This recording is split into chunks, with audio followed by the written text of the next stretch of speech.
ভাই তারপর সবুজ বাতি একটা গান শুনতে বুঝলাম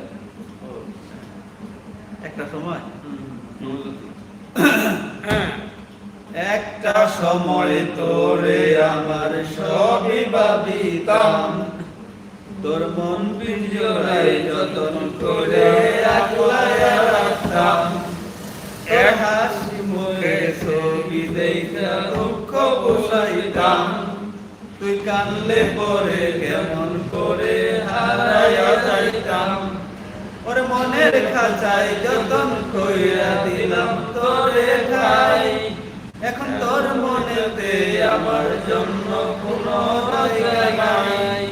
ওরে আদর কইরা পিঞ্জরাতে পুষলাম পাখি রে, তুই যা রে যা হইয়া যাবে অন্য খাঁচাতে, ও ভাইয়া রে তুইয়া পরাতে রে, আমার যত্নে গড়া ভালোবাসা দে ফিরাইয়া দে, আমার অনুভূতির সাথে খেলার অধিকার দিল কে, মাইয়ার